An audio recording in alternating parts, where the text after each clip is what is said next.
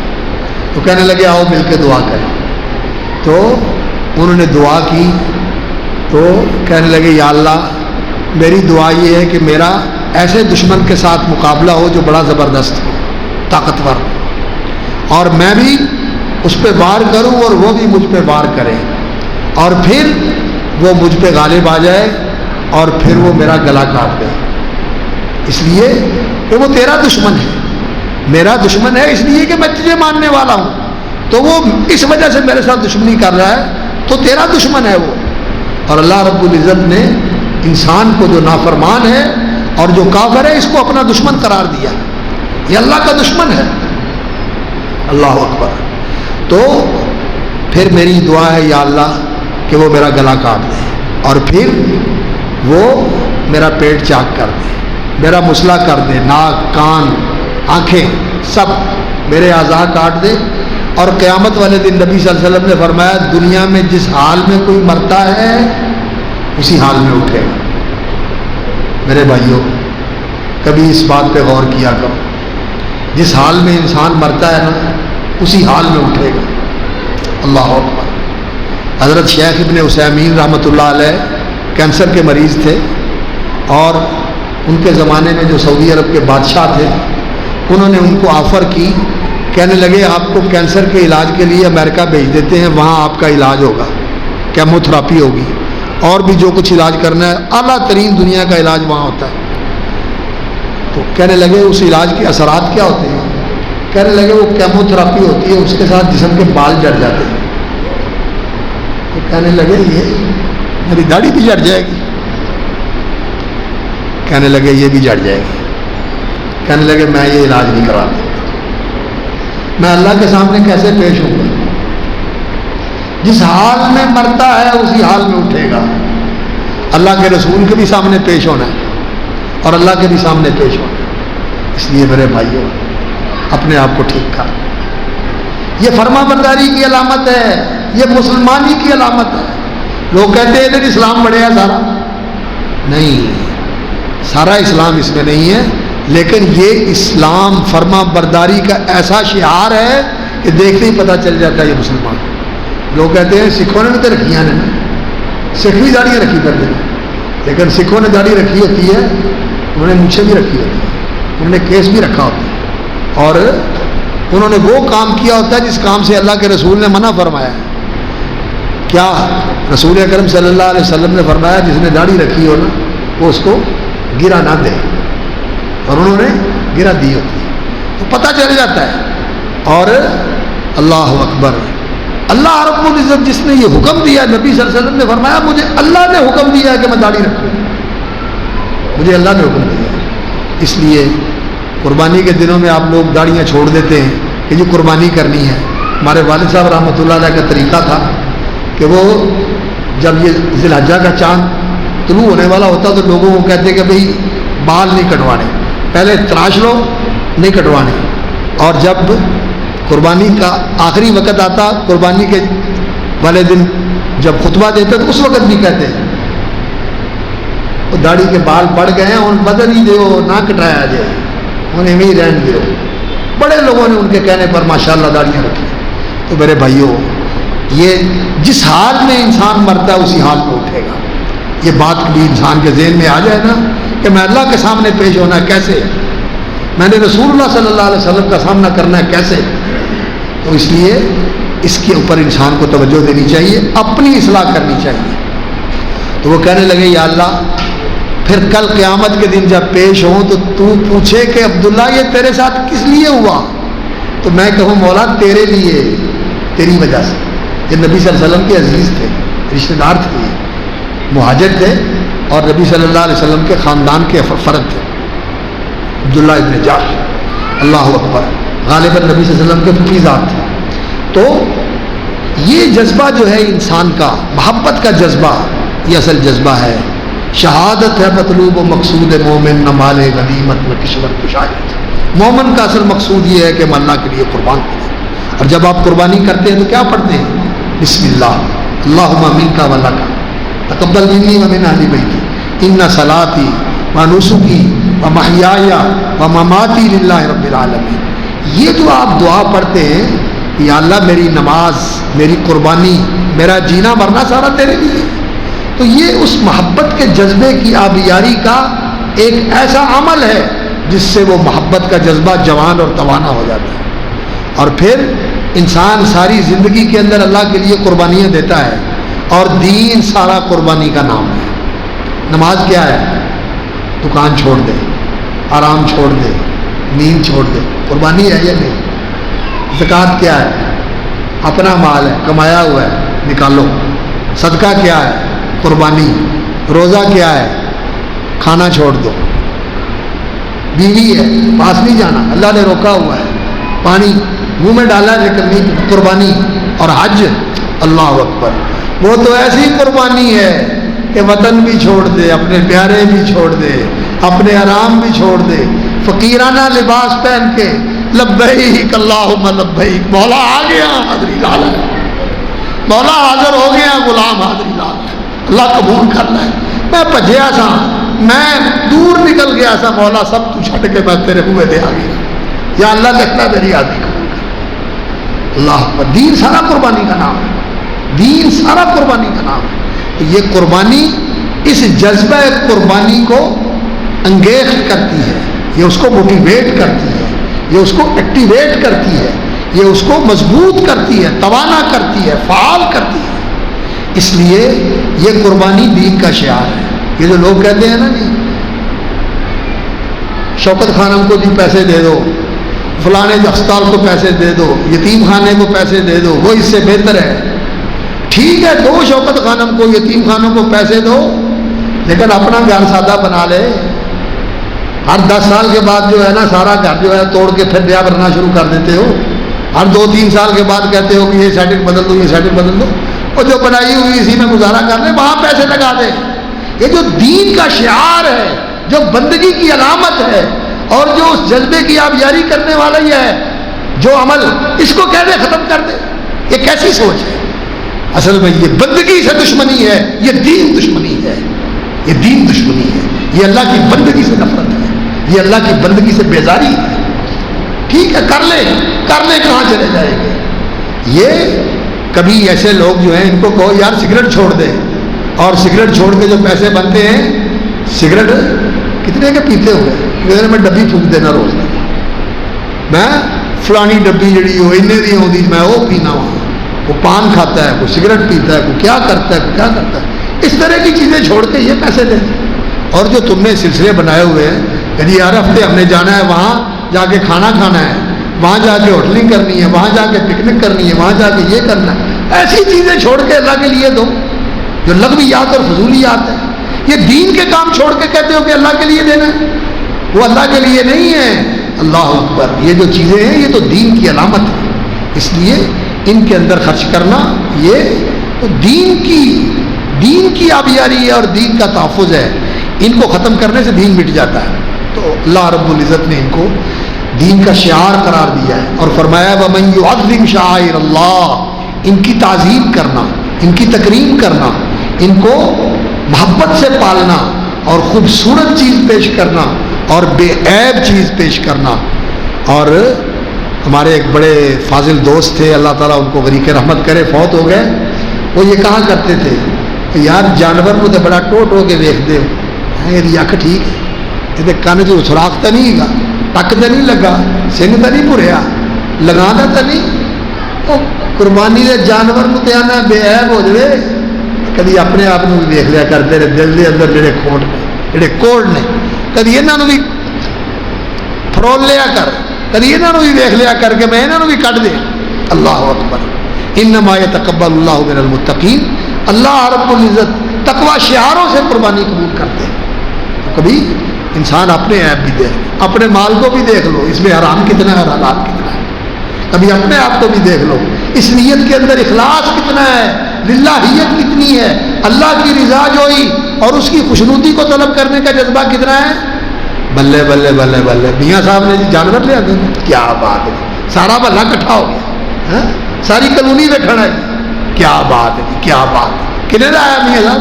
یہ 1.5 لاکھ کا ہے، 2.5 لاکھ کا ہے، 5 لاکھ کا ہے، بڑی جوڑی لیا جی، بڑا یہ کیا۔ اور میاں صاحب آج ہی بس اللہ کا بڑا کرم ہے جی، بڑا شکر ہے اللہ کا، راضی میں آتے۔ اللہ کے بندو، یہ چیز نہیں ہے کہ تیرا نام ہو، لوگ تجھے تیری تحسین کریں، بات یہ ہے کہ وہ قبول کر لے، وہ قبول کر لے۔ اور وہ قبول کس چیز کو کرتا ہے؟ لن ینال اللہ لحومها ولا دماؤها ولکن ینالہ التقوی منکم۔ نہ وہاں گوشت جاتا ہے، نہ کھالیں جاتی ہیں، نہ خون جاتا ہے، وہاں تو تیرے دل کا تقوی جاتا ہے، وہ تقوی کو دیکھتا ہے، اور تقوی والے کی قربانی قبول ہوتی ہے۔ تو اللہ رب العزت سے دعا ہے کہ اللہ تعالیٰ ہماری قربانیاں قبول کرے۔ قربانی کا جانور ماشاءاللہ آپ خریدتے ہیں، اچھا جانور خریدنا چاہیے، اور جس جذبے کے ساتھ قربان کرنا چاہیے وہ یہی ہے کہ یا اللہ میں تیرے لیے اپنا سب کچھ قربان کرنے کے لیے تیار ہوں، لیکن تیرے لیے میں اپنی خواہشات کو قربان کرتا ہوں، جو میری خواہشات مجھے دوسری طرف لے کے جا رہی ہیں، یا اللہ میں ان سب کو تیرے لیے ذبح کرتا ہوں، اور میری اب تمنا اور آرزو یہ ہے کہ مولا تو راضی ہو جائے، اپنی رضا کے لیے جینے اور مرنے کی توفیق عطا فرما، اور جو تیری ناراضگی کے کام ہے یا اللہ مجھے ان سب سے بچا لے، مجھے ان سب سے بچا لے۔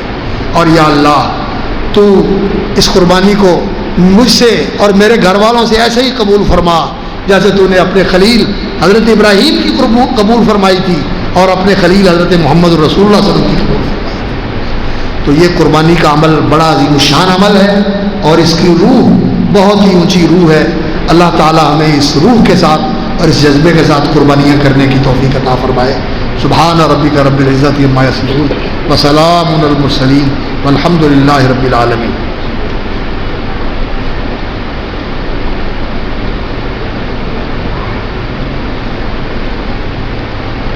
سوال آیا ہے، کسی بھائی نے کہا جی ہمارے پاس قربانی کے سلسلے میں 1 لاکھ روپیہ ہم نے نکالا ہوا ہے، اب ہم بیل کی قربانی کریں یا بکرے کی قربانی کریں؟ اس میں علماء کا اختلاف ہے کہ افضل قربانی کس کی ہے۔ امام ابو حنیفہ رحمۃ اللہ علیہ کا تو یہ خیال ہے کہ سب سے افضل قربانی اونٹ کی ہے۔ وہ جمعے والی حدیث میں بھی آتا ہے نا، جو پہلے آ جاتا ہے اس کو اتنا ثواب ملتا ہے جیسے اونٹ قربان کیا، بعد والے کو گائے کے برابر ثواب ملتا ہے۔ تو وہ کہتے ہیں کہ اونٹ کی قربانی سب سے افضل ہے۔ اور امام مالک رحمۃ اللہ علیہ ان کا یہ خیال ہے، وہ کہتے ہیں کہ نبی صلی اللہ علیہ وسلم نے مدینہ منورہ میں جو قربانی کی ہے وہ کبھی مینڈے کی کبھی بکرے کی، اونٹ گائے کی قربانی نہیں کی۔ تو کام سب سے افضل کون سا ہے؟ اللہ کے رسول والا۔ جو اللہ کے رسول صلی اللہ علیہ وسلم نے کیا ہے وہ افضل ہے۔ تو وہ کہتے ہیں کہ قربانی کے اندر افضل یہ ہے کہ بھیڑ، بکرا اور چھترا، بیڈو اور بکرے وغیرہ کی نسل کے جانور کیے جائیں، قربانی میں یہ افضل ہے۔ اور اگر اللہ حج کی توفیق عطا فرما دے تو نبی صلی اللہ علیہ وسلم نے وہاں اپنے حج میں اپنی بیویوں کی طرف سے گائے کی اور اپنی طرف سے 63 اونٹ اپنے ہاتھ سے ذبح کیے صلی اللہ علیہ وسلم۔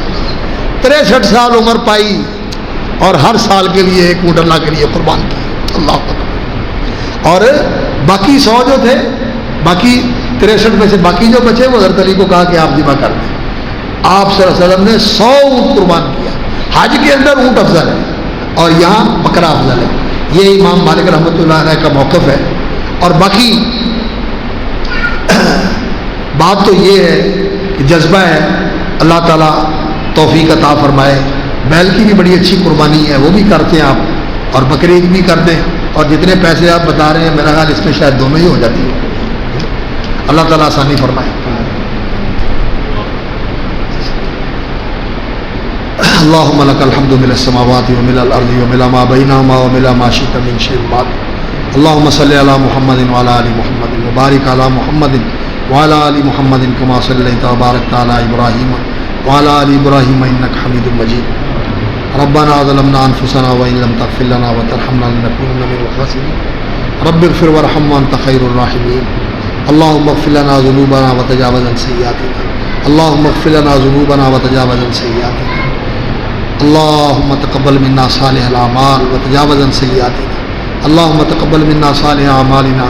اللہم اجعل اعمالنا كلها صالحة واجعلها لوجهك خالصة ولا تجعل لأحد فيها شيئا۔